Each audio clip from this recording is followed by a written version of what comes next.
Hello, students. Welcome to Easy Limo Learning Simplified. I am your teacher, Mr. Stanley Ombogo. So, dear students, in our previous video, uh, we looked at character and characterization. That is by looking at the character roles and traits of five characters. So, in the previous video, dear students, we talked about five major characters. That is by first discussing their character roles. That is the role that they play in the novel. Uh, Before talking about, their traits. And remember, when we talked about characterization, we were able to discuss that when looking at someone's, when talking about characterization, we can look at both the inward mhm, character of a person and the outward character of a person that has got things to do with, the looks, the appearance, and all that. So if you're not able to join us in the previous video, please look for the link, then ensure that you are up to date uh, with the analysis. So on today's analysis, that is character and characterization, we are looking at a character by the name Newborn Walomu. So Newborn Walomu, dear students, is also a member of parliament. So Newborn Walomu was formerly Professor Kiranza Kimani's junior colleague at the University of Nairobi. Before becoming a member of parliament, he is described as a rowdy fellow who came from a minor tribe without roads and schools. So Newborn Walomu later became an MP, that is a member of parliament, and he allegedly stole Professor Kimani's wife, that is Asia Omondi. Uh, so Asia Omondi separated with her husband, Professor Kimani, and ran to MP Newborn Walomu. So what are some of the character traits of MP Newborn Walomu? So number one, dear students, MP Newborn Walomu is corrupt. So he is corrupt. So I know that when we talk about corruption, what comes into our mind based on maybe some of the things that we see in the current state of affairs. When we talk about corruption, what comes into our mind is those people or uh, the people within the government who does what? Who amasses wealth, especially money that belongs to the public. They take it for their personal gain or personal benefit. So they end up forgetting the reason why they got elected into those various positions. So Professor Kimani explains that it is only losers like Walomu who swam in money. Losers invariably occupy a few mansions that the states have because they are rewarded by fellow losers. So another character trait of MP Newborn Walomu, dear student, is that he is immoral. So uh, we are saying that he is immoral because he is having some amorous behavior. When you talk about as a person with amorous behavior, we are talking about person who is having some sexual urge or sexual desire that they need to satisfy. So he engages in sexual activity with women. Besides, he's married to three women and still goes after Asia Omondi, who is Professor Kimani's wife. Interesting. So we have another character here, that is Mrs. Fiona Mackenzie, dear students. So Miss Fiona Mackenzie works with the Gambian News. So that is her workstation. But again, dear students, he leaves and later joins, that is the Voice of America. That is commonly known as the VOA in the novel, on a 2-year loan. So he just landed a new career when the VOA, that is the Voice of America, was in Banjul to cover the Heads of State Summit. Then we have, sorry, before we proceed to the character traits, Miss Mackenzie, we are told, was also adopted by Scottish missionaries, that is Ian and Elspeth Mackenzie. So, what are some of the character traits of Mrs. Fiona Mackenzie? So, the first one is that she is polite. So, she appreciates. So, we can talk about being polite or appreciative. So, he appreciates Dr. Afolabi for accepting her interview request. So, remember, when in an interview with Dr. Afolabi, she starts by thanking him. That is, she says, "Let me thank you for agreeing to have this interview," before she proceeds. Another thing is that Miss Fiona Mackenzie is abusive. So, remember during an interview with Dr. Afolabi, dear students, Mrs. Mackenzie receives a call. Her phone rings, and it is her boss who is calling her, and she is ordered to go back to the office. Something has come up, an issue has come up. So during this time, Miss Mackenzie refers to her boss as the silly boss. Mhm. So when he interrupts the interview that she is having with Dr. Avulab, so she's abusive. Apart from being abusive, she's also short tempered, so she gets angry easily. So these at Simon's reception, moments after a woman, that is the receptionist, who is a woman, is done serving Mr. Tad, but still keeps her waiting. So what does she do?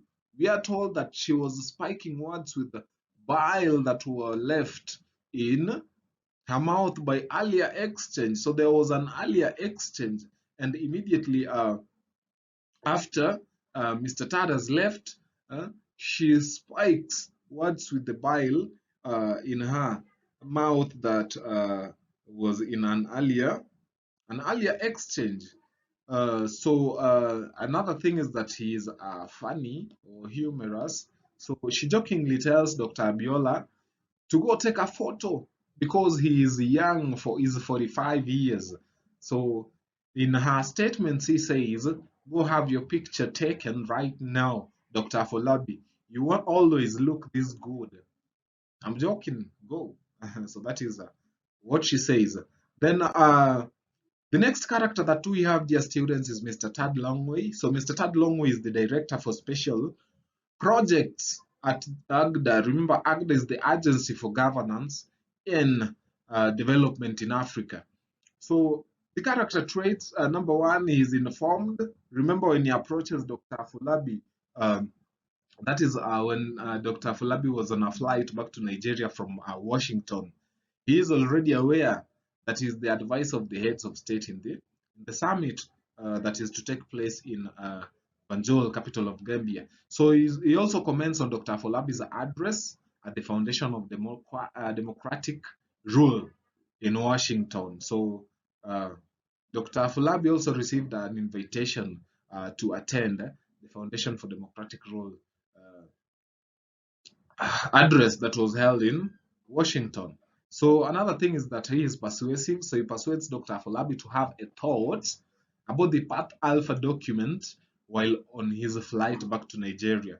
So on the same line, he also tells Dr. Afolabi to study the way Omega uh, recommendation and Path Alpha proposal as the advice of the heads of states at the summit in order to, get to know which one is way better. Like, if at all, Path Alpha is a better alternative. Yes, dear students. So the next character, sorry, is Tunisia, who is nicknamed as Tuni. So remember, we talked about Professor Kimani having a daughter. So the daughter is Tuni. So Tuni is the daughter to Professor Kimani and his wife, Asia Omondi.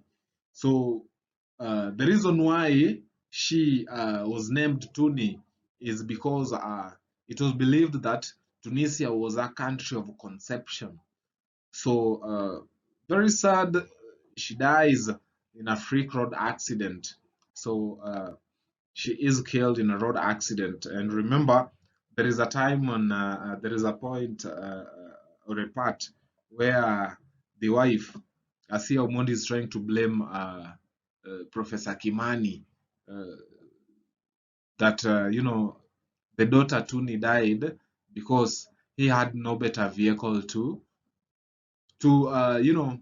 help her out with. So some of Tuni's character traits, number one is that she's intelligent. She understands her father well. In their conversation, remember, they are having a very mature conversation, a complex conversation about the country's economy and the state of jobs.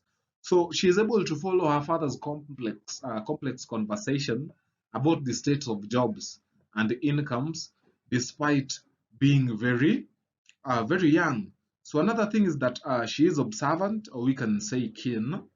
She observes that her father is not enjoying his ice cream, despite him not saying a word about it. So the next character is now Tuni's mother, that is Asia Omondi. So she is a wife and a mother, married to Professor Kimani. They has a daughter, Tuni. Again, remember we had said that Tuni died in a road accident. So Asia later, divorced Professor Kimani and became a fourth wife to newborn Walomo. So she got married to newborn Walomo as a fourth wife at 60, at the age of 60, dear students. That is also another important detail uh, to pay attention to. So some of her character traits is that she is materialistic. So someone who is materialistic, dear students, is somebody who is obsessed with the display of opulence. Display of opulence. So when they see other men uh, display wealth and money and all that, uh, they get easily attracted. So she separates with Professor Kimani and runs to MP Newborn Walomo, who is richer. Then another thing is that she also tells Professor Kimani that he has never had money. So he cannot know whether it guarantees happiness or not. So remember, when the husband, sorry, Professor Kimani, advises her that, money does not guarantee happiness. Now, the response that she gives is that the husband himself has never had money, so how is he gonna know whether it brings or it guarantees happiness or not? So, yeah. On to the next character, that is Rahman Mahmood. So, Rahman Mahmood worked in the weapons laboratory, that is at Feast of Allah, and she is also a junior colleague to Engineer Saif Tahir. So, they are working together at the Feast of Allah, but a younger colleague too. We are told that she is a million times younger to Engineer Saif Tahir, which is, hyperbole, sort of exaggeration. A million times, hell no. So, character traits. The first one is that she's short-tempered. So we can stroke this one with violent according to how she behaves. So Rahma Mahmood struck back when she was slapped by engineer Tahir for removing her head veil. So she retaliated. That is after being slapped by engineer Tahir on the accounts of removing her head veil, which was, opposed to Libya's norms and traditions. So again, the letter opener that she had caught Engineer Tahir's left eye and slit it open. That is in the process of retaliating. So on to the next character. That is President Didier Bangura. So he led his country out of a colonial bondage to independence. That is the first thing about him. He had also fathered his nation before any of the heads of states that were present in the summit had fathered theirs, meaning that he became a president when all these heads of state that we have in the summit did not even thought about that. So he is candid, so he confesses when told to give his. So he's the first to speak, remember, in the summit. He's the first to be given the chance to speak by the chair. So he confesses that he has not read Way Omega and Path Alpha documents and that he will never read them, but he sees no sense in adopting Way Omega. Reason being, because it was once adopted. So he is of the idea, or he opines that they should, do with Path Alpha because they had, adopted the Way Omega once before. So why do it again when there are no changes? So we also have President Sibai Barossa. So he is firm and violent. So he always took floor to make war or cause trouble. He had never taken floor to make friends uh, or make amends. So these are how he's described when he's given the chance to do what? To give his points of view. Then we have President Wasiwasi Wesiga, dear students, that is bringing us to the last character. So he is a schemer. So we also told in the novel that he had anticipated many coups and nipped them in the bud before they got off the ground. So another thing about her, President Wasiwasi Wesiga, is that he was also the first to spot brewing trouble at the summit and reminded the chair about the trick. So dear students, how about we, talk about President Wasiwasi Wesiga being wise and use the second point or the second illustration to help explain that. So we can say that he is wise for having spotted brewing trouble at the summit and reminded the chair about the trick. So I've just thought about that. Now you can add it to that. So it brings us to the end of this session, dear students, and thank you for always keeping it easy, Elimu. Until next time, bye.